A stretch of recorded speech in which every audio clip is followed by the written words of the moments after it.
নেই বললেই চলে। তার ভেতরে স্বল্প ঘর্ষণ পরিবেশে বিশেষ বাহন বা পড, যা প্রতি ঘন্টায় প্রায় 3000 মাইল গতিতে ছুটবে। আর এই পথ পেরোতেই মাত্র 54 মিনিট।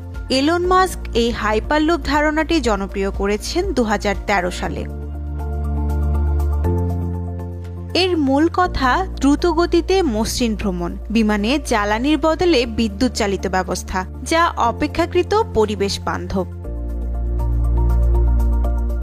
বিশ্বের দীর্ঘতম টানেল হল ইংল্যান্ড ফ্রান্সের মধ্যে চ্যানেল টানেল। 31.5 মাইল দীর্ঘ এই টানেল তৈরিতে সময় লেগেছিল 6 বছর। সেই হিসেবে আটলান্টিকের নিচে 3000 মাইল টানেল নির্মাণে কদিন সময় লাগতে পারে? প্রায় 782 বছর, যদি বর্তমান নির্মাণ প্রযুক্তি অনুসরণ করা হয় তবে। আর টানেল কিভাবে থাকবে? সমুদ্রতলে গভীরে বসানো হবে, নাকি স্টিল্টের উপর ভাসমান রাখা হবে, নাকি সমুদ্রের তলায় বাঁধা ভাসমান টানেল? প্রতিটি ডিজাইনের পেছনে রয়েছে আলাদা চ্যালেঞ্জ আর সন্দেহ। এত দীর্ঘ টানেল যদি আটলান্টিকের তলদেশে থাকে, ভূমিকম্প, সমুদ্রের প্রবল স্রোত, সামুদ্রিক জীববৈচিত্র্য, জাহাজ চলাচল সবকিছু কিভাবে সামলানো হবে? রক্ষণাবেক্ষণ মানে তো আর স্রেফ রাস্তা পরিষ্কার করা নয়। ভ্যাকুয়াম টিউব যাতে ক্ষতিগ্রস্ত না হয়, যে কোনো লিক বা ফাটল যাতে দেখা না দেয়, এসব নিশ্চিতে কেমন প্রযুক্তি দরকার? পরিবেশবাদীরা ভাববেন, এত বিশাল অবকাঠামো তৈরি করলে সমুদ্রতলের বাস্তুতন্ত্রে কি প্রভাব পড়বে?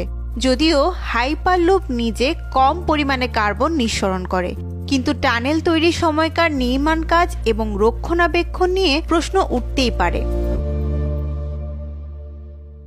এই প্রকল্পের সম্ভাব্য খরচ বলা হচ্ছে প্রায় $20 ট্রিলিয়ন, অর্থাৎ 20 লক্ষ কোটি ডলার। এ পরিমাণ অর্থ জোগাড় করা কি বাস্তবে সম্ভব? এত বিশাল লগ্নি কে করবে? কিভাবে লাভ আসবে? বা আদৌ অর্থনৈতিকভাবে এটি টেকসই হবে কিনা? একটা বিমান টিকিটের দাম যদি কয়েকশো ডলার হয়, এই টানেল দিয়ে যাতায়াত করতে হাজার হাজার ডলার লাগবে না তো?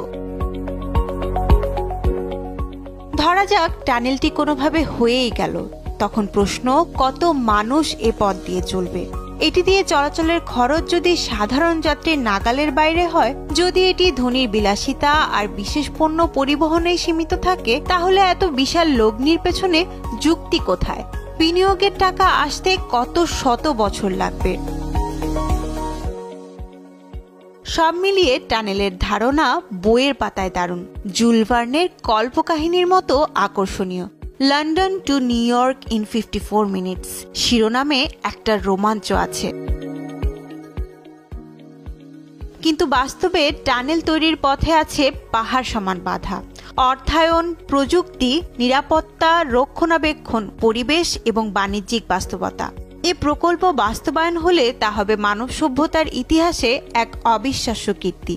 কিন্তু বর্তমান প্রযুক্তি, অর্থনৈতিক কাঠামো আর রাজনৈতিক সদিচ্ছার প্রেক্ষিতে এটি এখনো স্বপ্নের পর্যায়ে। তারপরও মানুষ স্বপ্ন দেখতে ভালোবাসে। ইলন মাস্ক, হাইপারলুপ আর এমন সব উদ্ভাবনী ধারণা আমাদের দেখায় সভ্যতা ক্রমাগত এগিয়ে চলেছে। হয়তো একদিন, অনেক বছর পর, যখন প্রযুক্তি আরো উন্নত, নির্মাণ কৌশল আরো দক্ষ এবং অর্থনৈতিক কাঠামো আরো স্থিতিশীল হবে, তখন হয়তো আমরা সত্যি লন্ডন থেকে নিউ ইয়র্ক 1 ঘন্টায় পাড়ি দিতে পারবো। আজকে যা অবিশ্বাস্য, কাল হয়তো সেটাই হবে বাস্তব।